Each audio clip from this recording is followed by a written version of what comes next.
Bom dia, boa tarde, boa noite, pessoal. Sejam bem-vindos a mais uma aula de álgebra computativa na nossa sessão sobre alfabetização em anéis. Na aula de hoje nós vamos falar de morfismos de anéis ou homomorfismos de anéis. Talvez o termo homomorfismo vai ser mais familiar para alguns e para aqueles que nunca viram, provavelmente quando vocês estudarem livros básicos de álgebras vai aparecer mais o termo homomorfismo, tá? Mas durante a aula eu explico por que eu uso só o termo morfismo. Mas como eu terminei de dizer na última aula, agora que nós estamos estudando um objeto chamado anel, assim como nós fazemos conjuntos se relacionarem ou conversarem entre si por meio de funções, a função talvez seja a maneira mais, eu diria, precisa, ou a maneira que melhor representa como que dois conjuntos se relacionam, nós gostaríamos também de comparar dois anéis. Sabe, de fazer um anel conversar com outro em certa medida, saber o quanto um anel difere do outro, e muitas vezes o conceito de função nos ajuda a fazer isso entre conjuntos. Como um anel também tem um conjunto subjacente, então não é surpresa para nós que a maneira esperada de fazer com que dois anéis conversem seja também por uma função, tá? Já que tem conjuntos envolvidos. Só que não é só conjunto. Um anel ele também tem duas estruturas a mais, né? Ele está munido de duas operações. Então nós gostaríamos de estudar as funções que de certa forma levam em consideração essas estruturas, essas operações que estão definidas em cada anel, certo? A gente quer olhar para funções que se importem com essas operações que fazem de um conjunto um anel, tá bom? Isso para nós vão ser as funções que nós vamos chamar de morfismo ou homomorfismo de anéis, tá bom? Então, como é que seria isso? Qual seria a maneira natural aqui de fazer com que uma função leve em consideração as estruturas do anel? Bom, eu vou partir de dois anéis, tá? Suponho que eu tenho dois anéis, A e B. Anéis, então observe que aqui eu estou dizendo que A e B são conjuntos e que A está munido de uma soma e um produto e B está munido de também um jeito de somar e um jeito de multiplicar, e cada um desses anéis aqui satisfazem, né, aquelas 8 propriedades que nós vimos, tá bom? Então, para nós, um morfismo de anéis,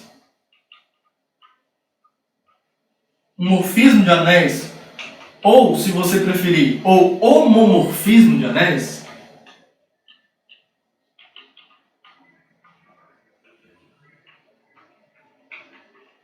entre A e B, é uma função, é qualquer função f entre os conjuntos A e B, mas como eles carregam uma estrutura extra de algumas operações, eu quero que essa função respeite as operações que são definidas em A e em B, tá? Então, eu vou exigir o seguinte, ó. Toda vez, primeiro, se eu aplicar f numa soma de elementos em A, observe que aqui, ó, eu estou somando em A, porque x e y estão no domínio A. Então aqui é a soma em A. Isso daqui tem que ser a mesma coisa que a função f aplicada em x, somado com o elemento f de y, isso para todos x e y pertencentes a, tá bom? E aqui observe que eu estou usando um abuso de notação, porque eu estou usando o mesmo símbolo para denotar a soma em A e a soma em B, mas isso precisa ficar claro para vocês, que aqui, ó, eu estou somando em A e aqui eu estou somando em B, porque x e y estão em A, então eu consigo somar eles como elementos em A. Agora, f de x está em B e f de y está em B, então essa soma aqui é em B. Tá bom? A gente não vai ficar carregando a notação desse jeito, porque senão a gente fica escravo da notação, fica muito pesado. Mas isso precisa estar muito bem entendido, tá bom? Para vocês. Eu vou deixar por enquanto aqui, ó, essa notação provisória de A e B aqui, só para vocês entenderem muito bem ao que nós estamos nos referindo, tá? Então a gente está dizendo que aplicar f numa soma dentro de A é a mesma coisa que aplicar f em cada um e depois somar com B, tá? A segunda condição é que a função tem que respeitar o produto também. Então, se eu pegar dois elementos quaisquer em A, quando eu pegar x vezes y e aplicar f, isso tem que ser a mesma coisa que f de x vezes o f de y para todos x e y em A, tá bom? Então aqui novamente, estamos usando um abuso de notação e vamos usar esse abuso de notação durante todo o curso. Mas como é que é a primeira vez que eu estou falando disso, só para deixar claro, aqui a gente está multiplicando com o produto que eu tenho no anel A e aqui é o produto que eu tenho no anel B, tá? Porque f de x e f de y são elementos de B, então só faz sentido aqui eu multiplicar pelo produto que eu tenho em B pela hipótese, né? Porque eu estou admitindo isso daqui quando eu digo que B é um anel, tá bom? E por fim, em alguns contextos, um morfismo ou homomorfismo de anéis é uma função que satisfaz essas duas condições. Mas como no nosso contexto todos os nossos anéis têm unidade, a gente também vai exigir isso aqui então. Que quando eu aplico f na unidade de A, ou seja, no elemento neutro da multiplicação de A, ou no 1, né, na unidade de A, isso tem que ser levado na unidade do B. Tá? No nosso contexto a gente vai exigir isso daqui para que uma função entre dois anéis seja considerado um homomorfismo ou um morfismo de anéis, tá bom? Então, ó, primeira coisa, esse nome morfismo, ele vem lá de teoria de categorias, tá? Um morfismo, na verdade, é uma espécie de conexão entre objetos dependendo da categoria onde você está. Então, para quem estudou, por exemplo, grupos, o morfismo nos grupos é o homomorfismo de grupos. Quando você está, para quem já estudou álgebra linear, os morfismos no universo, e aí nós chamamos de categoria dos espaços vetoriais, os morfismos são as transformações lineares, tá? Para quem estudou um pouquinho mais e viu topologia, os morfismos no ambiente dos espaços topológicos são as funções contínuas, né? Você usa funções contínuas para comparar dois espaços topológicos ou para relacionar dois espaços topológicos. Então esse termo morfismo, ele é usado para te informar qual é a maneira que você faz com que os objetos da sua categoria se comuniquem entre si, tá bom? Como a gente está na categoria dos anéis aqui, os homomorfismos de anéis são os morfismos na categoria de anéis, tá? Então, até mesmo para economizar saliva e escrita, eu gosto de chamar, eu não chamo nada, né? As pessoas chamam, né? Eu gosto de me render a essa notação e chamar morfismo de anéis ao invés de homomorfismo de anéis. Mas tanto faz, é a mesma coisa, tá? Morfismo de anéis e homomorfismo de anéis é a mesma coisa. Então estamos combinados? Tanto faz você falar um ou outro, beleza? Ótimo. Então voltando aqui, então olha só, isso para nós é um morfismo de anéis, né? É uma função que respeita as operações que eu tenho nos anéis e respeita a unidade também, tá? Então, uma coisa que a gente já tira de cara em qualquer homomorfismo de anéis é o seguinte, ó. Aí você poderia perguntar assim, poxa, mas você não deveria exigir que o F leve o elemento neutro do A no elemento neutro do B? Eu digo para vocês que isso não precisa, não porque não é verdade, é verdade. Só que a gente consegue concluir isso da primeira condição, tá? Olha só o que acontece, ó. Primeira coisa, eu vou enunciar, ó, em qualquer homomorfismo de anéis, o zero do anel domínio, domínio não é um bom nome aqui, né?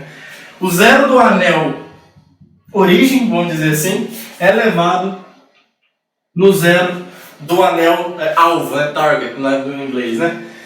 Por quê? Ó, olha só como é que você mostra isso. É a velha historinha de somar zero com ele mesmo, ó. De fato, como é que você mostra isso? Olha que legal. De fato, f de 0 é igual a f de 0 mais 0. Com certeza. Certo? Eita, tá gritando. Só que a f preserva a soma, tá? Então isso daqui, ó, é o f do 0 mais o f do 0. Certo? Aí agora eu não faço, vamos supor que eu não sei, eu de fato ainda não sei quem é o f do 0, só sei que ele pertence a B. Eu vou pegar esse cara que eu não sei quem é e vou somar o inverso aditivo dele em ambos os lados. E nós vamos obter isso daqui, ó. F de 0A menos f do 0A, isso tem que ser igual ao quê? A essa soma, que está aqui já, f do 0A mais f do 0A, menos f do 0A, tá bom? No lado de cá, eu tenho esse elemento que eu não sei quem é, menos ele. Bom, isso aqui vive em B agora. Então, em B, um elemento menos o outro, por definição, tem que ser o zero desse anel. Então, esse aqui é o zero do B, desse lado. Do outro lado, eu uso que a soma é associativa. Aí você fala, mas você está louco? Não tem soma aqui. Tem uma soma e uma subtração. Mas lembra que subtração é soma, tá? É isso somado com isso, mais o inverso aditivo desse cara. Então, essa soma com essa subtração é igual a esse primeiro cara, somado com esses dois aqui, ó. F do 0A menos o F do 0A. Não sei se está dando para ver aí, eu acho que deve estar dando, que é o F do 0A. Aqui eu não sei o que é isso, vou repetir. E aqui eu não sei quem é F do 0A, mas seja lá quem ele for, ele menos ele é zero. O zero de quem? Do B. Agora, o zero do B tem a propriedade de que ele somado com qualquer coisa, é essa qualquer coisa. Agora, olha só o que essa cadeia de igualdade está nos dizendo. Que o zero do B é o F do 0A, tá bom? Então, provamos que o F do 0A é igual ao F do 0B. Para a unidade, a gente precisa disso. A gente precisa de exigir, porque nem sempre isso é verdade para a unidade. A gente pode fazer uma coisa parecida para a unidade aqui, e tentar provar. Olha só o que daria. Ó. O F do 1, se eu só souber essa condição 2, ó, o F do 1 com certeza é o F de 1 vezes 1. Aí eu uso que isso é F de 1 vezes F de 1. Tá bom? Aí isso aqui vai implicar o que então? Vou jogar todo mundo para um lado. Ó. F de 1A vezes F de 1A menos F de 1A é o 0B. Aí aqui, ó, colocando um desses termos em evidência, eu tenho isso aqui, ó, que o F do 1A menos 1B, isso vezes isso é zero. E daqui para frente eu não consigo dizer mais nada, porque eu não sei se B é um domínio. Caso B seja um domínio, olha só, caso B seja um domínio,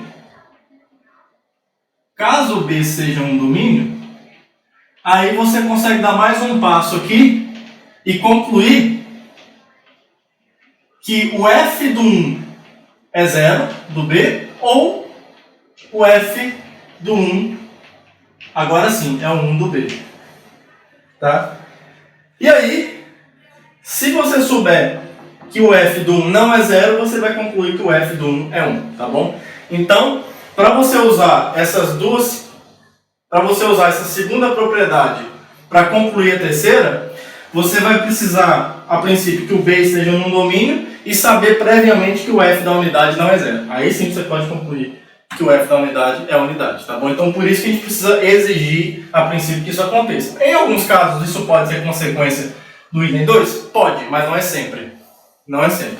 Especialmente quando o B não for um domínio, tá? Mais para frente a gente vai ver exemplos onde, de fato, você pode ter essas duas condições, mas não ter essa daqui, tá bom? Se você pegar a função constante igual a zero, por exemplo, se você pega dois anéis quaisquer e define a função que pega todo x e leva no zero do B. Você consegue mostrar que isso satisfaz a condição 1 e 2, mas se esse anel B for não nulo, ele não tem como satisfazer a condição 3. Tá bom? Então essa condição 3 não pode ser obtida a partir da 2, a menos que você consiga obter mais informações.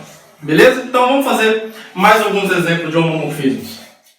Então, quebrou de novo. Então, alguns exemplos.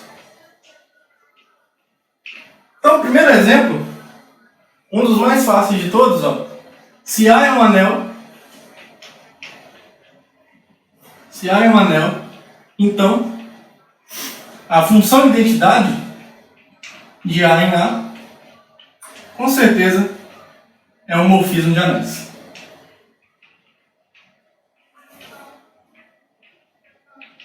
Certo? Fica como exercício vocês verificarem isso, mas é muito fácil. Tá? É muito, muito fácil.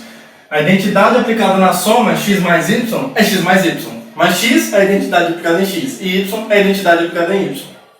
E a mesma coisa para o produto. E, obviamente, a unidade de A é elevada na unidade de A, porque é a função identidade. Beleza?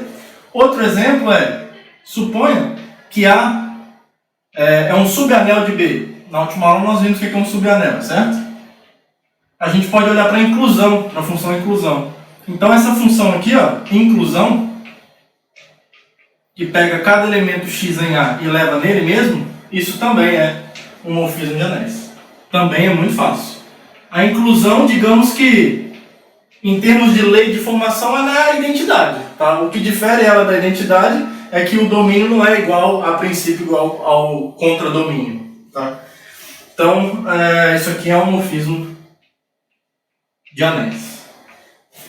Tá? Um exemplo que vale a pena não é bem um morfismo de anéis, mas se você considerar,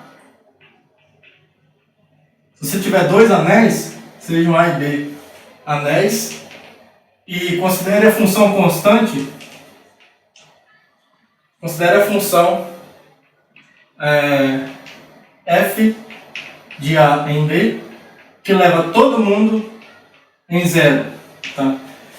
Isso aqui satisfaz as duas primeiras condições para ser um morfismo de anéis, tá? Mas ela só é um morfismo de anéis se o B for um anel nulo, tá bom? Observe que, note que vale a pena mencionar que essa F satisfaz, ou seja, ela preserva a soma e o produto, satisfaz as propriedades que eu chamei de 1 e 2, as propriedades 1 e 2 de um morfismo de anéis.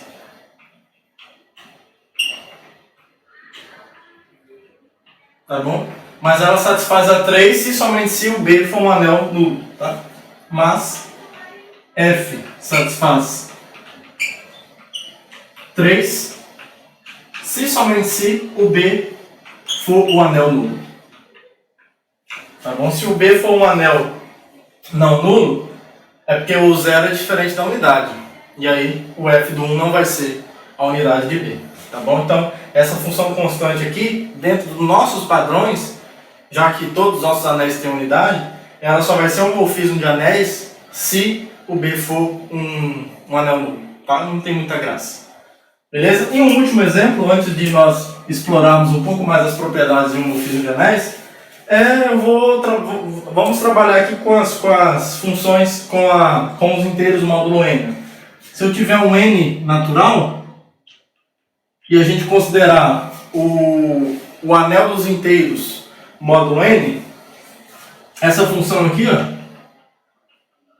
então uma função que eu vou chamar de π, que sai dos inteiros e vai no que vocês talvez conheçam como Zn, mas aqui eu estou insistindo em denotar por Z, barrinha NZ. Daqui a umas 2, 3 aulas isso aqui vai fazer mais sentido para vocês, mas é o Zn. Isso aqui é o seu famoso Zn, os inteiros módulo n, tá? Que pega cada x e leva na classe de x, de congruência. Isso aqui é um morfismo de anéis, tá? Até pela forma como a gente define a soma de classes, né? Como sendo a classe da soma dos representantes. Tá bom? Observe, por exemplo, como é que você provaria isso? O π de x mais y é o π... Opa, aqui não tem barra não. Π de x mais y é a classe do x mais y, que por definição da soma nos inteiros do módulo n, isso é a classe de x mais a classe de y, que é igual ao π do x mais o π do y. Tá? O produto é a mesma coisa, ó. Vou até colocar assim, ó. Se você fizer o produto, coloca um pontinho aqui, ó. π do x vezes y é a classe do x vezes y, que por definição é a classe de x vezes a classe de y, que por definição de π, isso é π de x vezes π de y. Então, de uma vez aqui a gente verifica que ela preserva a soma e o produto. E claramente, quem é o π do 1? A unidade dos inteiros ou número 1 mesmo? Isso é a classe do 1, que é a unidade do anel dos inteiros do módulo n, tá bom? Então, isso aqui é um exemplo também de um morfismo de anéis. Daqui a algumas aulas, talvez na próxima ou na outra, a gente vai ver que isso aqui é só um caso particular de uma construção mais geral chamada anel quociente. Então, por isso tem essa barrinha aqui, tá? Mas aí é assunto para a próxima aula. Beleza, pessoal? E aí, para cada morfismo de anéis, a gente vai destacar um subconjunto muito especial. Se eu tiver um morfismo que sai de A em B, vai ser muito do nosso interesse saber quais elementos de A são levados no elemento neutro do B. Tá? A esse subconjunto do domínio da função, não que o anel seja domínio, nós vamos chamar de núcleo.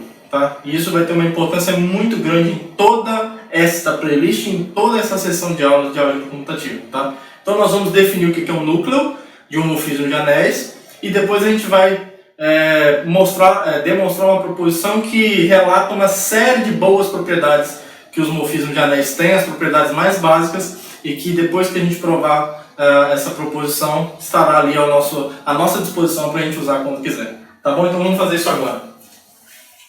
Então vamos supor que eu tenha um morfismo de anéis. Tá? Então A e B são anéis e F é um morfismo de anéis.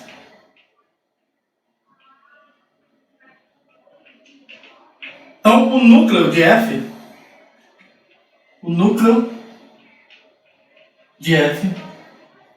é definido como isso aqui, ó. A gente usa é comum usar esse char aqui do inglês kernel, e é o conjunto, então, dos elementos x que estão em A, para os quais a imagem do x é o zero do anel B. Tá? Então isso aqui é chamado núcleo. Tá? Alguns livros também chamam assim de nuc de F. Alguns livros em português. Tá? Aí eu gosto de seguir a tradição da literatura clássica e chamar de quer mesmo.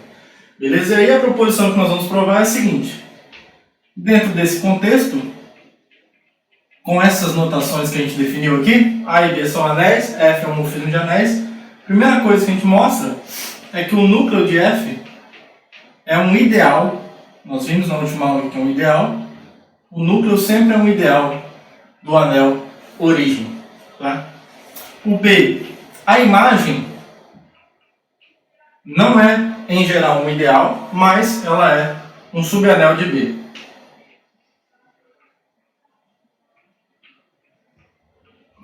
A imagem é um subanel de B. Beleza? O item C.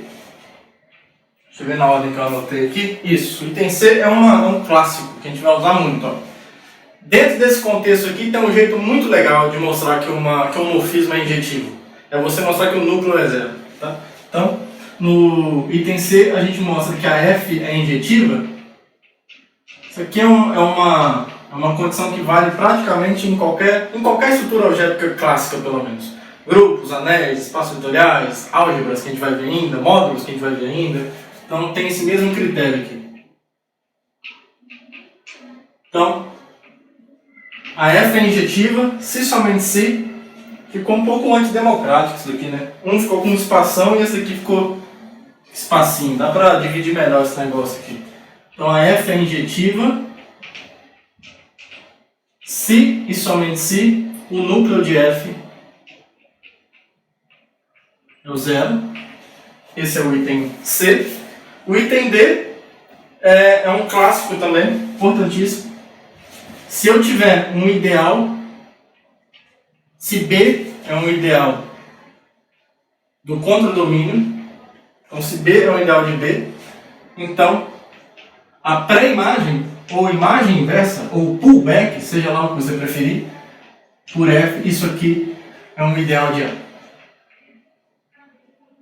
Sempre.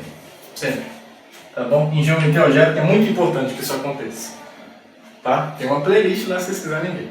Então tá bom, acho que são só esses 4 itens por enquanto. Então esses aqui são as propriedades mais básicas que a gente já consegue de cara obter a partir só de saber que F é um morfismo de anéis, tá bom? Então vamos demonstrar elas um por um, como deve ser, né? Então, demonstração. Vamos começar do início. Item A. Quero mostrar que o núcleo é um ideal, né? Então a primeira coisa que a gente tem que observar, vamos lembrar da última aula, o zero tem que estar no núcleo, né? E foi a primeira observação que a gente fez hoje. Porque nós vimos que quando o F é um morfismo de anéis, o F do zero do A é justamente o zero do B. Mas essa igualdade está me dizendo que o zero do A pertence ao núcleo de F. Tá bom? Então, Primeira coisa, ok. Segunda coisa, o núcleo tem que ser fechado para soma. Então, a gente pega aqui dois elementos quaisquer. A gente pega dois elementos quaisquer aqui no núcleo de F. Meu objetivo é mostrar que o x mais y estão no núcleo de F, né? Mas olha isso. Então, para eu mostrar que o x mais y está no núcleo de F, eu tenho que calcular o F em x mais y e perceber, verificar, concluir, observar, notar que isso dá zero. Então, quem é f de x mais y? Eu quero muito que isso seja zero. Vamos ver se é. Isso, então, como f é um morfismo, ele preserva a soma. Certo? Agora, o fato do x pertencer ao núcleo me diz que o f do x é o zero do b. E o fato do y pertencer ao núcleo me diz que o f do y também é o zero do anel b. Agora, 0 de b mais 0 de b, 0 mais 0 é 0, em qualquer anel. Então, f de x mais y é 0. Isso aqui está dizendo, então, que o x mais y pertence ao núcleo de f. Tá? Então, condição 2, ok. Condição 3. Condição 3 é, eu tenho que pegar um alfa qualquer em A, isso, e um x qualquer no núcleo. Meu objetivo é mostrar que alfa vezes x pertence ao núcleo. Mas o que quer dizer mostrar que alfa vezes x pertence ao núcleo? Quer dizer que f aplicado nesse alfa x tem que ser zero. É isso que eu tenho que verificar se acontece ou não. Então, isso a gente vai ter o que com isso, então? Então, vamos ver o que dá. F de alfa x é o que eu quero ver se dá zero. Bom, como f preserva o produto, isso é f de alfa vezes f de x. Eu não faço a mínima ideia quem seja f de alfa. Não sei. Agora, como o x está no núcleo de f, vamos voltar aqui, ó. O núcleo de f é definido pelos elementos que estão em A, tais que a imagem desse cara é o zero do B. Então eu sei que o f do x é o zero do anel B. E aí nós mostramos na primeira aula de anéis que se eu pegar um elemento qualquer de B e multiplicar pelo elemento neutro desse anel, isso vai resultar no elemento neutro da soma deste anel. Então não importa quem é f de alfa, não importa quem é alfa, o fato é que f do alfa vezes x é zero. Mas isso aqui está me dizendo então que alfa vezes x pertence ao núcleo de f. Agora então temos as três propriedades verificadas. De fato, então, o núcleo de f é um ideal de A. Certo? Então, beleza. O item A foi. Agora o item B. Vamos provar o item B. Eu quero mostrar que a imagem é um subanel. Então eu tenho que mostrar que o zero está na imagem, que a unidade está na imagem, que ele é fechado para a diferença e fechado para o produto. Então, primeira coisa, ó, como nós já vimos que o f do 0A é igual ao 0B, e eu tenho, por hipótese, que o f da unidade de A é a unidade de B, então isso aqui está me dizendo que tanto o zero de B quanto a unidade de B pertencem à imagem de f. Tá? Então, por causa dessas duas igualdades, 1 e 0 estão na imagem de f. Tá? Agora, eu quero mostrar que ele é fechado para a soma e para a diferença, porque a gente já viu que isso é suficiente para mostrar que é fechado para a soma também, não precisa fazer de novo. Então, vamos pegar dois elementos, x e y, na imagem de f. Meu objetivo é mostrar que x menos y pertence à imagem de f e x vezes y pertence à imagem de f. Então, olha só o que vai acontecer.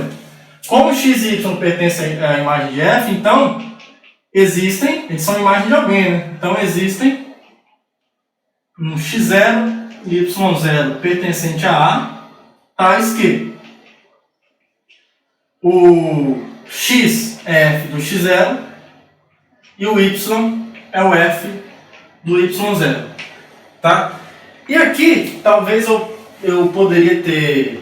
Eu deveria ter discutido isso com vocês, mas a gente discute aqui rapidinho. Vamos dar um pause aqui na demonstração disso. Essa era uma observação que eu deveria ter feito e acabei esquecendo, mas a gente faz aqui, ó. Observação roxa. Se vocês quiserem anotar lá depois que eu coloquei que f de 0 é 0, isso aqui é legal. Ó. F de x, se f é um morfismo, então ele preserva a diferença também. Tá? Se f é um morfismo de anéis,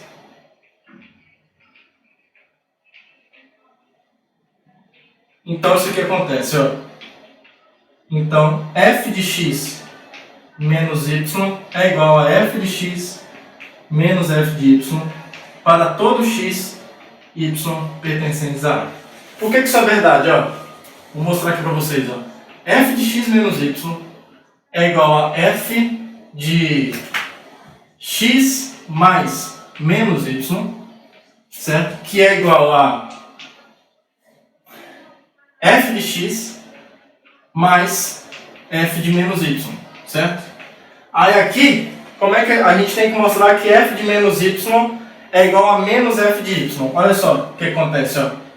Aí eu vou escrever isso aqui com uma outra corzinha para ajudar vocês. Ó, quero mostrar isso aqui, ó, rapidinho. F de menos y é igual a menos f de y. Se f é um morfismo de anéis. Como é que você mostra isso aqui? Rapidinho, ó. Pega f de y e soma com f de menos y. Se eu somar isso aqui e der zero, é porque esse cara aqui é o inverso aditivo desse, ou esse é o inverso aditivo desse. Os dois valem, né? Isso aqui é f de y mais menos y, que é f de quem? Y menos y é zero. Isso aqui, f de zero é zero. Nós já vimos isso anteriormente. Então, como essa soma dá zero, quer dizer que esse cara é o inverso aditivo desse. É exatamente o que está escrito aqui. Ó. Então, qualquer morfismo de anéis tem essa propriedade. F de menos y é igual a menos f de y. E aqui, então, a gente pode continuar e escrever isso assim. Ó. F de x mais f de menos y é menos f de y. E por definição de subtração, isso é f de x menos f de y. Tá bom? Então, são duas observações que, por uma falha minha, eu não fiz logo quando eu defini o que é um morfismo de anéis, mas agora são feitas. Tá? E o legal é que elas apareceram justamente quando a gente precisou delas. Tá? A gente vai usar isso agora, tá bom? Então, anotem isso daqui, dê um pause se precisar, eu vou apagar e vou continuar a demonstração do item B. Vamos lá então. Então, fechada essa observação, vamos lembrar que a gente quer mostrar que a imagem é um subanel. A gente pegou dois elementos na imagem e quero mostrar que a diferença e o produto estão ali dentro. Agora está fácil, porque olha só o que vai acontecer. Vamos continuar aqui para não apagar o enunciado. Assim, o x menos y, segundo que está ali, é f do x0 menos o f de y0, que por sua vez, como f é um morfismo, pelo que nós acabamos de mostrar, a diferença de f aplicado é o f aplicado na diferença, porque f é um morfismo. E isso aqui está na imagem de f, certo? É a imagem desse elemento. E o x vezes y, aqui não tem problema nenhum. Já sai direto mesmo do fato da f preservar o produto. Isso aqui é f de x0 vezes y0 e que pertence à imagem de f também, certo? Então, isso prova que a imagem é um subanel de B. Show? Agora vamos apagar esses dois aqui, esses dois quadros, para a gente provar o item C e o item D. Então, o item C, esse é legal. F é injetiva se o núcleo é só o zero, né? Então, vamos supor que a F seja injetiva e vamos mostrar que o núcleo é igual ao zero. Observe que essa inclusão aqui já é imediata. Ó. A gente já mostrou que o núcleo é um ideal, né? Então, ele sempre contém o ideal nulo, digamos assim, né? Agora vamos mostrar a recíproca, tá? A outra inclusão. Então, vamos pegar um x qualquer no núcleo. Com a hipótese de que a F é injetiva, o meu objetivo é mostrar que x necessariamente tem que ser zero. Então vamos lá. Observe o seguinte. Ao dizer que o x pertence ao núcleo, eu estou dizendo que f de x é igual ao zero do B. Certo? Agora eu quero usar que f é injetivo. E aqui você tem que ter malícia. Matemática é uma coisa que foi feita para gente má. Que tem malícia. Então, o que você vai fazer? Se você quer aplicar a injetividade, em algum momento você vai ter que a f de alguma coisa tem que ser igual a f da outra e as coisas que estão dentro tem que ser igual. Então. Mas o que você quer mostrar? Você quer mostrar que x é igual a 0a. Se você sabe que a f é injetiva, eu gostaria muito que o f de x fosse igual ao f do zero de a. Se isso fosse verdade, acabou. Mas isso não é verdade. Porque olha aqui, ó. F de x é igual a 0 do b. E 0 do b é o f do zero de a. A f é injetiva? Não tem para onde correr. Eu tenho dois caras com a mesma imagem, os caras têm que ser iguais. Acabou. Tá bom? Então, e como f é injetiva? Muito fácil, né? Como f é injetiva, então x tem que ser zero. Peguei um cara qualquer no núcleo, então x tem que ser zero. Então, essa inclusão está devidamente demonstrada. Peguei alguém qualquer aqui e ele tem que ser zero. Agora vamos provar a volta. A volta é bonita também. Agora eu sei que o núcleo é zero e eu quero mostrar que a f é injetiva. Então, se eu quero mostrar que a f é injetiva, eu tenho que testar essa condição aqui. Eu tenho que pegar dois elementos quaisquer no anel A, tais que f de x é igual a f de y, e eu quero de algum jeito mostrar isso aqui, ó, que x é igual a y. Como fazer isso daqui? Como diabos fazer isso daqui? Bom, você tem que olhar para a sua hipótese e ter malícia e ter sensibilidade para entender em que ela pode te ajudar. A sua hipótese te informa quando que coisas são iguais a zero, certo? A informação que ela te traz, o núcleo sendo zero, ela está te dizendo assim, ó, toda vez que você pegar f e aplicar alguma coisa e der zero, essa coisa ali dentro é zero. Tá? Então, seria legal converter essa igualdade que você quer mostrar descrever ela em termos de algo dando zero. E no contexto algébrico, isso aqui, ó, dizer que x é igual a y, na verdade é equivalente a dizer que o x menos y é zero. Nesse caso, o zero do anel A. Tá? Então, se eu provar isso aqui, eu provo isso aqui. Então, eu já converti o problema de provar isso em provar isso aqui. Tá? Agora, eu quero mostrar que o x menos y é o zero do A. E eu sei que o núcleo de f só tem o zero do A. Então, assim, isso aqui está te dizendo assim, prova que o x menos y está no núcleo. Prova que o x menos y está no núcleo. Ele está gritando para você, tenta provar que o x menos y está no núcleo. Porque se você mostrar isso, acabou. Entendeu? Ele está gritando assim para você. Então, olha só o que acontece. E não vai ser difícil mostrar que f de x menos y é zero. Ou seja, que o x menos y está no núcleo. Porque olha aqui, ó. F de x é igual a f de y. Joga o f de y para o outro lado. F de x menos f de y é igual a zero. F preserva a diferença. Então, f de x menos y é zero. Tá bom? Então, f de x menos y é f de x menos f de y. Que são iguais, né? Como f de x é igual a f de y, isso aqui é zero. Isso aqui é o zero do b. Então, isso aqui está dizendo que o x menos y pertence ao núcleo de f. Opa! Mas isso aqui implica nisso. Por causa da hipótese. E agora acabou. Essa interrogação aqui deixa de ser uma interrogação. Eu não preciso do equivalente aqui, não estaria errado, mas implica que x é igual a y. Pronto. Tá?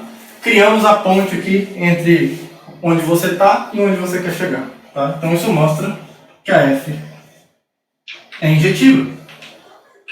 E isso fecha a demonstração do item C. Beleza? Agora vamos fazer a demonstração do item D. Então, para fechar essa proposição, item D.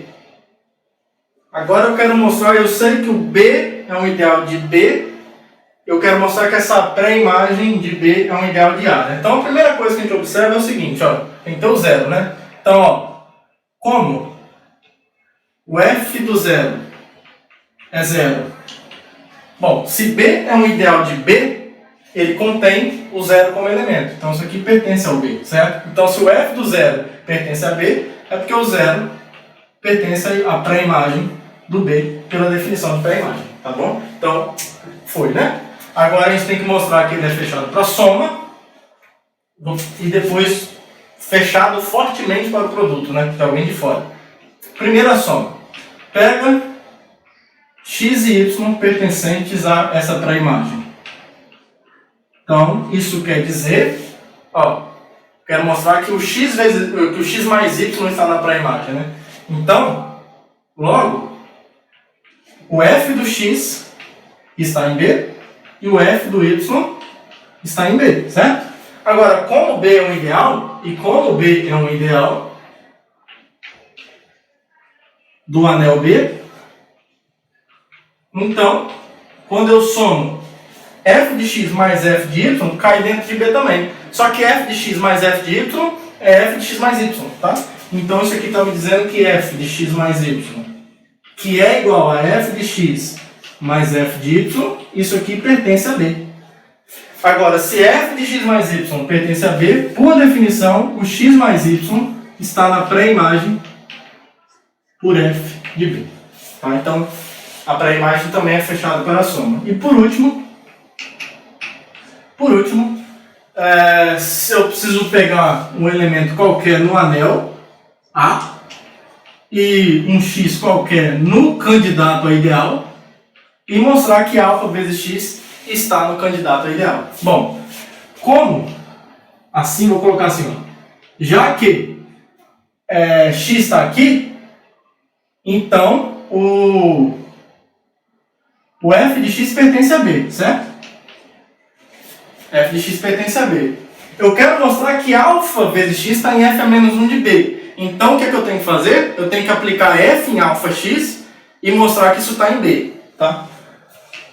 Como B é um ideal de A, olha só o que vai acontecer.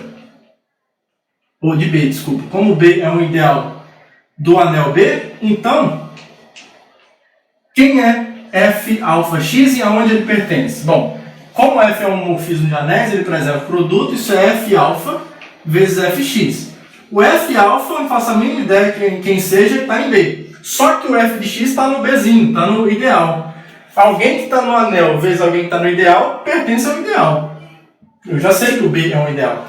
Então, f de alfa x está em B, então, por definição, alfa x está na pré-imagem de f por B. Pré-imagem de B por f, tá bom? Então, tá bom. Mostramos que a pré-imagem satisfaz as três condições para um ideal, tá? Ótimo. E agora, na próxima proposição, nós vamos ver que toda vez que nós fazemos composição de morfismo de anéis, isso resulta num morfismo de anéis. Isso é bem fácil de provar, vocês vão ver, mas a riqueza disso é que, de fato, uma vez que a gente consegue fazer com que um anel A converse com um anel B via um morfismo de anéis, e eu consigo fazer com que B converse com C via um morfismo de anéis, então eu consigo fazer com que A e C conversem via a composição, tá? E aí a gente cria meio que um telefone sem fio aqui, que se A conversa com B e B conversa com C, então A conversa com C. E aí isso nos dá uma noção de que, na verdade, isso aqui prova que, enfim, que se você estiver num ambiente onde os objetos são os anéis e as maneiras de fazer com que os objetos conversem entre si seja por morfismo de anéis, então isso compõe uma categoria formalmente, tá? Para você ter uma categoria, essencialmente você precisa de ter objetos e morfismos que conectem objetos, de modo que cada objeto tem algo que é chamado de identidade, que aqui é a função identidade, e é um morfismo dentro do que nós definimos por ser um morfismo, né, de preservar as operações, e também a composição de morfismos ainda tem que ser um morfismo, tá? E também tem que valer a regra da associatividade, mas como aqui os morfismos são funções, a gente já sabe que a composição de funções é associativa, tá bom? Então, basicamente, esse resultado aqui nos diz que esse ambiente dos anéis pode ser visto como uma categoria. Tá? Então, e a demonstração é bem fácil, vocês vão ver. Quebrou o giz azul aqui, tá? Desculpa. Se f de A em B e G de B em C são morfismos de anéis,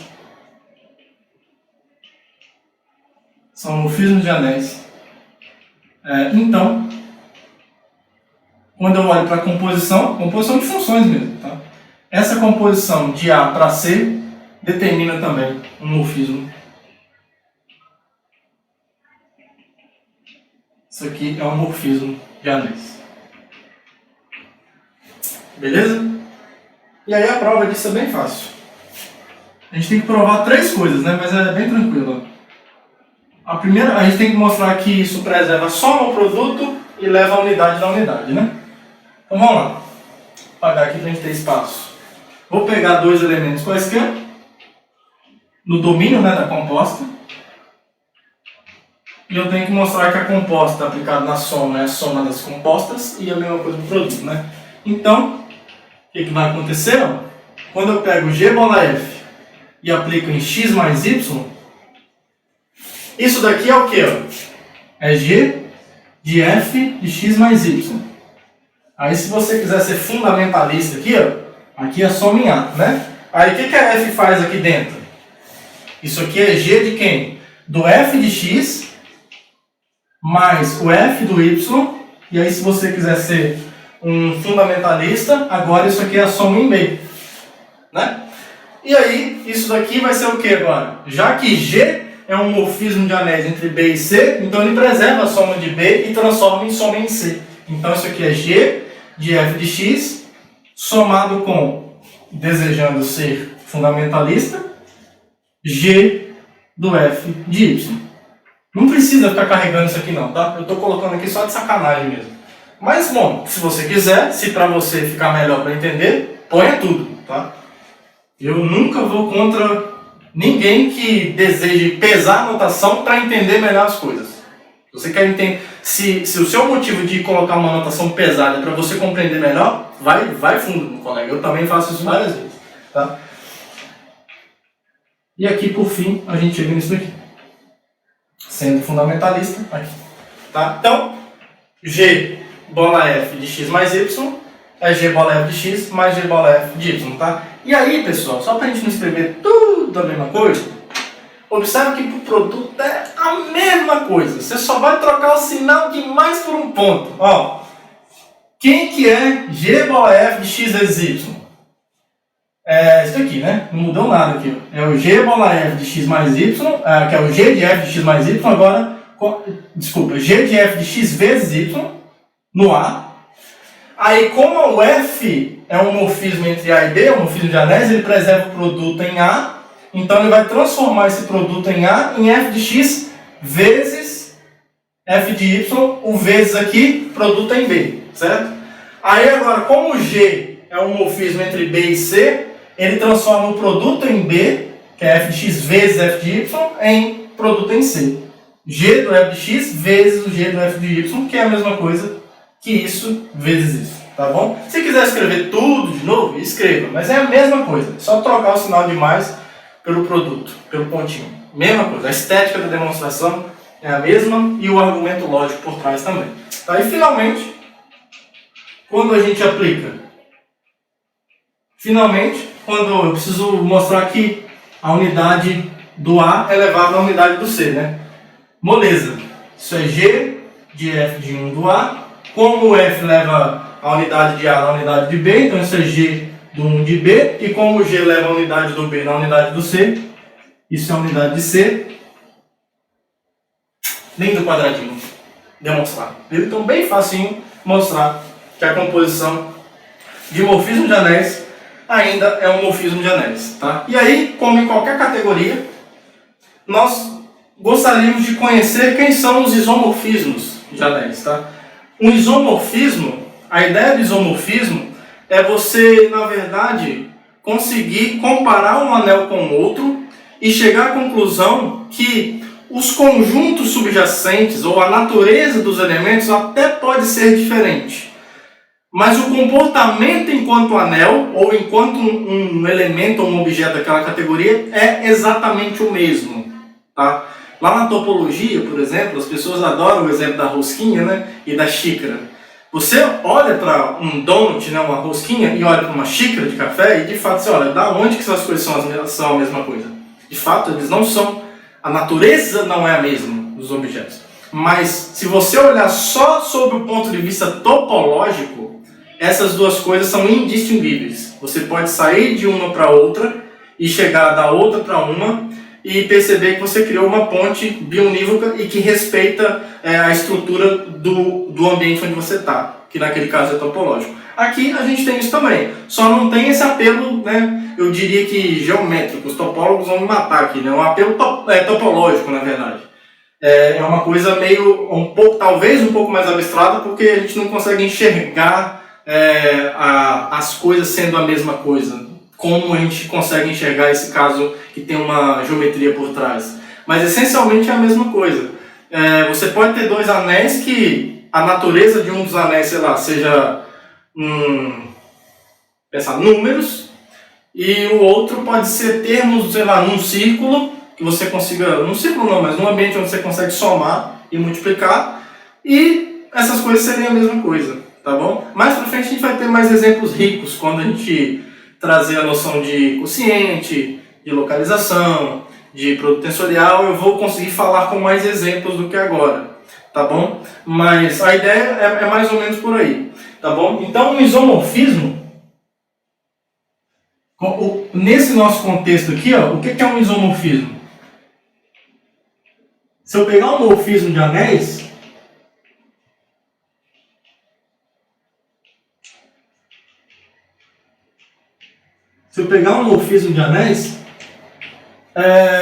nós vamos dizer, como em qualquer categoria, na verdade, a gente diz que F é um isomorfismo de anéis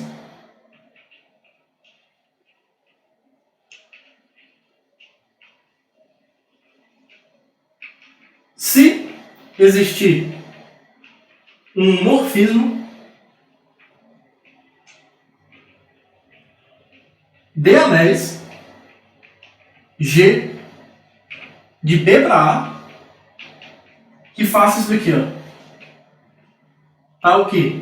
Quando eu componho G com A, isso é a identidade do A, e quando eu componho F com G, isso é a identidade do B, tá bom? Pensando num diagrama, isso seria mais ou menos algo parecido com isso daqui, ó. Esse A e B, você criou uma ponte. Observe que cada morfismo, você pode perceber o seguinte, ó. Aqui eu tenho um morfismo F. Um morfismo cria, a princípio, uma ponte de mão única entre um objeto e outro. Então aqui eu tenho A para B e aqui eu tenho B para A. Tá? Pera aí. Um desenho melhor vai ficar assim, ó. B e A. Voltando assim, certo? Então, um morfismo entre A e B faz uma ponte de mão única, a princípio, não sei se volta. Daqui e aqui faz uma ponte para lá. É como se tivesse um rio aqui no meio e você tivesse uma ponte vindo para cá e lá no outro lado você tem uma ponte daqui para cá. Tá? Compor essas duas coisas, pensando nesse diagrama, seria sair daqui e chegar aqui, ó. Certo? Agora, quando a gente diz que essa composição de F com G é a identidade, eu estou dizendo que quando eu saio daqui e faço esse caminho, eu estou chegando aqui, na verdade. Tá? Então, e quando eu digo que F bola G é identidade de B, quando eu faço esse caminho aqui, ó, eu saio de B e volto para B por aqui, se deu a identidade, é que eu voltei para o mesmo lugar. Tá bom? Então, essas duas pontes, quando satisfazem aquelas duas coisas, na verdade essas duas pontes se tornam uma única ponte comum dupla. Tá? Ou seja, quando eu vou para B de A usando F e volto, eu volto no mesmo lugar. Tá bom? E de G é a mesma coisa. Quando eu vou de B para A por G e volto para B usando F, eu volto para a identidade e B eu volto no mesmo lugar. Tá? A ideia louca por trás disso é mais ou menos isso. Tá bom? E quando você tem algo disso daqui funcionando, esses dois anéis, os conjuntos podem até ser diferentes, mas do ponto de vista algébrico, e aqui algébrico no sentido de anel, do ponto de vista como estrutura anel, eles são indistinguíveis. Tá? Você pode ter os mesmos elementos, talvez com uma roupinha diferente em cada lugar, mas o comportamento, se um aqui é xinga, o outro lá xinga também. Se um aqui é vascaíno, o outro aqui é vascaíno também. Se um aqui é um tremendo Até fica um problema de falar. Se um é flamenguista, o outro também é. Deus me livre, eu falei o nome. Não queria ter falado esse nome. Pois é, mas é isso. Então eles mantêm as propriedades, tá? Eles mantêm as características mesmo em roupinhas diferentes. É mais ou menos isso, tá bom? Então isso é um isomorfismo de anéis. E nós vamos ver que nesse contexto aqui, diferente de alguns contextos, mas basicamente nos contextos algébricos isso é verdade. Para você obter um isomorfismo de anéis, tudo que você precisa é de um morfismo de anéis que como função seja uma bijeção. Tá? Nesse contexto aqui, para ser um isomorfismo, basta que seja um homomorfismo que seja uma bijeção. Tá bom? Em outros contextos isso não é verdade. Para quem já estudou topologia, por exemplo, sabe que um homeomorfismo, que é tipo isomorfismo lá da categoria dos espaços topológicos, você pode ter uma função contínua, você pode ter essa função contínua sendo uma bijeção, mas a inversa dela pode não ser contínua. Tá bom? Então, mas o que nós vamos provar aqui é o seguinte: se eu tiver um morfismo que é uma bijeção, ou seja, tem função inversa, essa função inversa é um morfismo também. Tá bom? Ele também preserva a estrutura. Aqui, né? A estrutura algébrica. Beleza? Então é isso que a gente vai provar nessa proposição. Isso, em muitos casos, vai nos ajudar a construir isomorfismo, porque vai facilitar a nossa vida. A gente não vai precisar provar que toda hora a inversa também é um morfismo. Tá bom? Então, seja... Isso aqui já está horrível. Seja F de A em B um morfismo de anéis.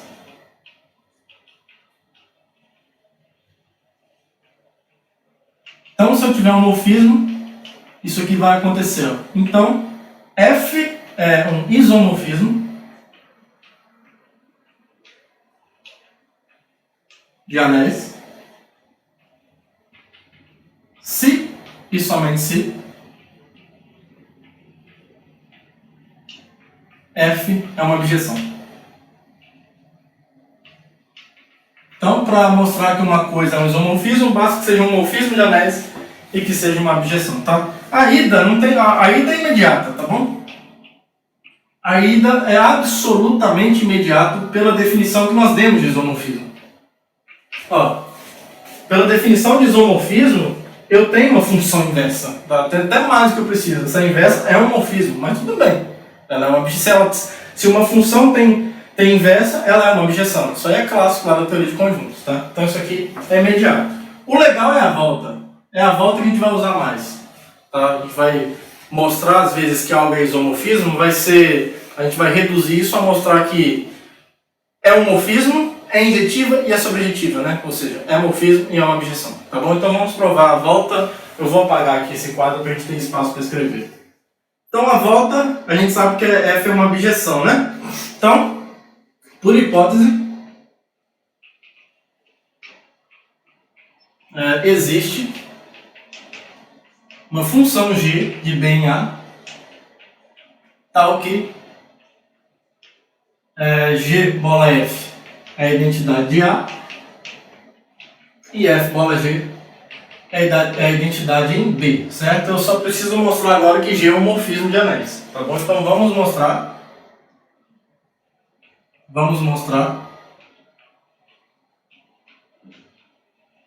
que G é um morfismo de anéis. Ótimo. Então, vamos lá. Vou pegar então dois elementos quaisquer em B, né? Eu quero mostrar que G preserva a soma e preserva o produto, tá? Bom, como a F é uma bijeção, então, em particular, ela é sobrejetiva, né? Então, existem aqui x0 e y0 pertencentes ao A. Tá? Eu esqueci de escrever, né? Como F é uma bijeção, escrevam aí. Então, existem esses caras tais que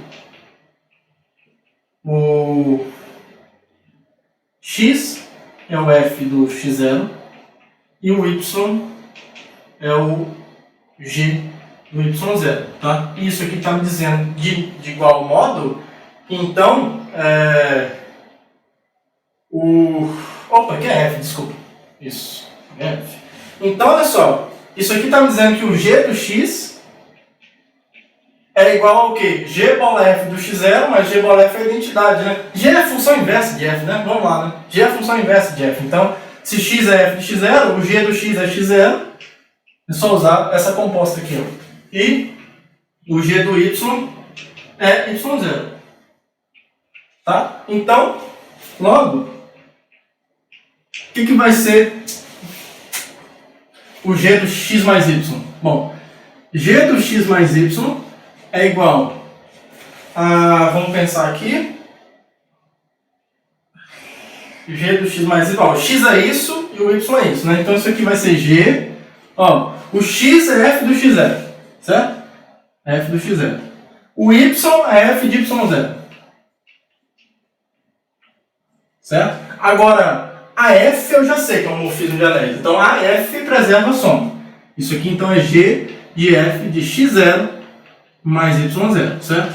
Agora, g bola f é a identidade de a. Tá? Então, g bola f é a identidade de a aplicado no x0 mais y0, que é a mesma coisa que x0 mais y0. O x0 e y0 pertencem a a. Agora, o x0 tá aqui, ó, é o g do x. E o y0 é o g de y, tá bom? Então, o que isso mostra? Que g preserva a soma. E aí eu vou usar aquela velha técnica. Do mesmo modo, você prova que g preserva o produto. Olha, g de x vezes y é quem? X é f do x0, y é f de y0. Então, esse produto x vezes y é f de x0 vezes f de y0. Agora, f eu já sei que é um morfismo de anéis. Então, f de x0 vezes f de y0 é o f de x0 vezes y0. E aí, g bola f é a identidade. Então, isso aqui é a identidade do x0 vezes y0, que é x0 vezes y0. x0 é g de x vezes y0 é g de y. Tá? Então, da mesma forma, g de x vezes y é igual a g de x vezes g de y. Bem análogo, tá? E, finalmente, como f da unidade é a unidade, então, quando eu aplico g em ambos os lados, o g da unidade de B é o g de f da unidade de A, só que o g bola f é a identidade, né? Isso aqui é a identidade do anel A aplicado na unidade, que é a própria unidade. Então, o g do 1 é 1. End of story. Finalizamos. Finalizou essa proposição, tá bom? Então, de fato, se eu tiver um morfismo que é uma objeção, a função inversa necessariamente vai ser um morfismo de anéis também.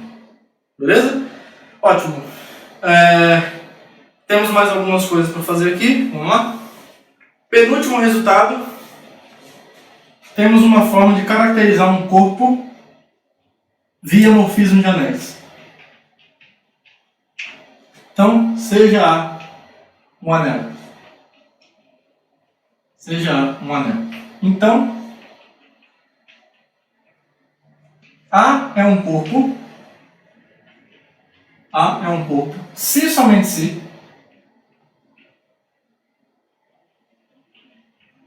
se somente se, para todo anel B não nulo, para todo anel B não nulo e morfismo de anéis,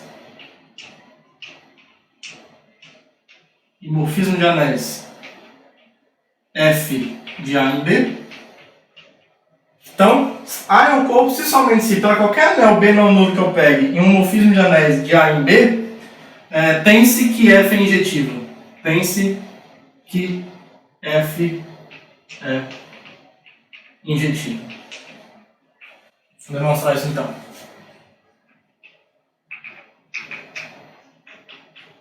Dentro desse contexto, a gente quer mostrar que F é injetivo, né?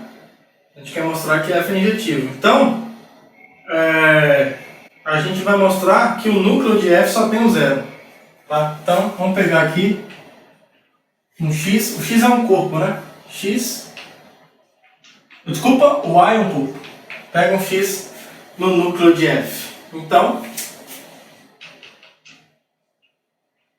F de X é igual a f de x tem que ser igual a 0 de b, certo? Eu quero mostrar que o x é igual a 0, né? Supõe por absurdo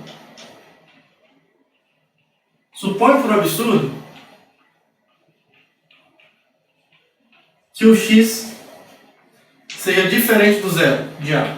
Então, como A é um corpo, olha só o que vai acontecer. Como A é um corpo, então o f do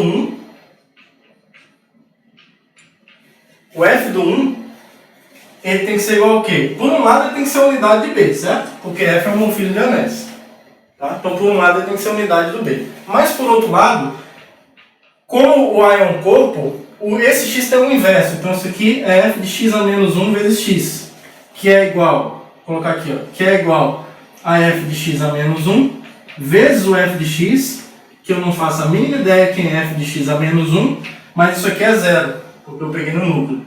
Então, isso aqui, ó, seja lá quem for esse f de x a menos 1, é zero. Então, a gente concluiu com isso que a unidade do B é igual ao elemento neutro, tá bom? E isso aqui a gente já viu que implica que o anel é nulo.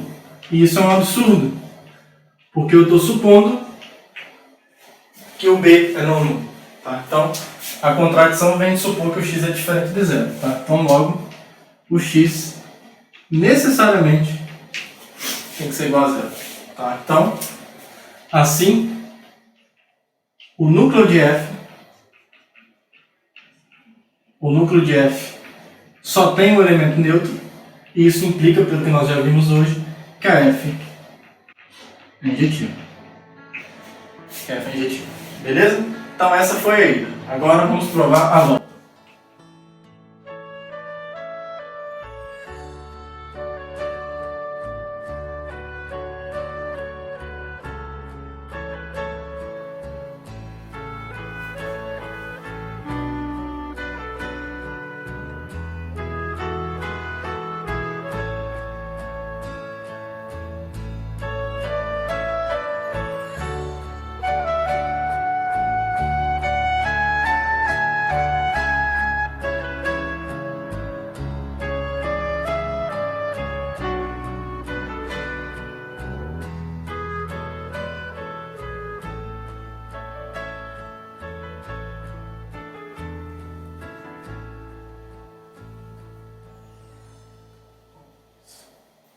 Pessoal, eu pausei porque eu notei que para provar a volta desse resultado, a gente vai precisar de um conceito chamado anel quociente, que provavelmente a gente vai falar na próxima aula, tá? A ideia da demonstração para mostrar que A é um corpo vai ser a seguinte, ó. Nós já vimos que A é um corpo se os seus únicos ideais são o ideal nulo e o anel todo. Então, a gente vai mostrar que os únicos ideais desse A é o ideal nulo e o A. E como é que a gente vai fazer isso? Ó, eu vou pegar um ideal para provar a volta. Eu vou pegar um ideal de A. E vou supor que ele é diferente do anel todo, ou seja, é um ideal próprio. Então, eu vou mostrar que o A necessariamente tem que ser zero. Tem que ser um ideal nulo, tá? E para mostrar isso, a gente vai usar um morfismo chamado morfismo quociente, que na próxima aula a gente vai falar. É exatamente na próxima aula. Tá? A gente vai olhar para esse morfismo aqui, ó, π de A no quociente de A por A, tá bom? Seja lá o que isso signifique. Quando o A for diferente do A, o ideal A for diferente do anel A, isso aqui é um anel não nulo, tá? E esse anel aqui, x, vai levar na classe do x. É como se fosse o x barra lá dos inteiros do módulo n, tá? E a hipótese está me dizendo que qualquer um desses caras, qualquer morfismo que eu construo dessa forma, ele é injetivo. E esse morfismo aqui, ele só é injetivo quando esse ideal é nulo. A gente vai mostrar isso também na próxima aula. Tá? Por hipótese, esse morfismo é injetivo. Aí, isso aqui vai implicar que o A vai ter que ser zero. Tá bom? Então, nós mostramos com isso que os únicos ideais de A é o ideal nulo e o anel todo. E por causa disso, nós já provamos anteriormente, na aula de ideais, que isso caracteriza um corpo. Tá? Então, me perdoem ter trazido esse enunciado agora, mas a ida é o que a gente vai mais usar. A ida está dizendo que toda vez que você tem um morfismo de um corpo num anel não nulo, esse morfismo é injetivo. Certo? Eu esqueci que a ida está dizendo. E A volta está dizendo que esse comportamento caracteriza os corpos, tá bom? Mas na próxima aula, quando a gente falar de anéis cossênicos, eu vou anotar para a gente voltar nessa demonstração. Beleza, pessoal? Que aí fica bonitinho. Mas a ideia vai ser essa daqui, mas provavelmente quem nunca viu um anel cossente não vai entender muito bem o que eu estou fazendo aqui, mas eu prometo que na próxima aula a gente vai fazer, tá? E aí, para fechar, mais um resultado aqui para a gente fechar. E esse é o último. Vocês viram que quando eu tenho um morfismo de anéis, a pré-imagem de um ideal é um ideal, tá? Mas a imagem em geral não é. A imagem de um ideal, em geral, não é um ideal do contradomínio. Porém, quando o morfismo é sobrejetivo,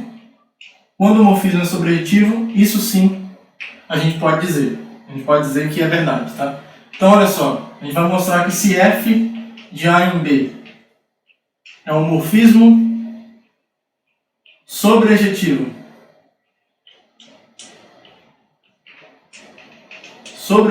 de anéis, e se A é um ideal do anel A, então a imagem F de A é um ideal de B. Mas para isso eu preciso de ter um morfismo sobrejetivo. Depois eu vou dar um exemplo que essa hipótese aqui é necessária mesmo, tá? E como é que a gente vai mostrar isso? A demonstração, ó, bom, primeira coisa, ó, o zero de B é igual a F do zero do A. Agora, como A é um ideal do anel A, isso aqui pertence a F de A, certo? Porque o zero pertence ao Azinho, tá? Então o zero está aqui. Vamos mostrar agora que ele é fechado para soma. Sejam então x e y pertencentes ao F do A. Então, por definição, existem x0 e y0 pertencentes ao Azinho, tais que o x é f do x0 e o y é o f de y0, certo? Com isso, quem é o x mais y? X mais y é f de x mais f de y0, que é igual a o x0 aqui, né? Que é igual a f do x0 mais y0. E aí, isso é um ideal, né? O x0 e y0 estão no ideal, então isso aqui também pertence ao ideal. Então isso aqui pertence à imagem do ideal A. Beleza? Então essa condição, ok. E para finalizar, a gente tem que pegar agora um alfa qualquer em B e um x qualquer em f de A e mostrar que alfa x está em f de A. E aqui vai ser fundamental que a função seja sobrejetiva, tá? Certo que aqui a gente não precisou, mas aqui precisa. Por quê? Aí aqui nesse alfa que eu preciso que a f seja sobrejetiva, porque aqui também está tranquilo. Então, como f é sobrejetiva,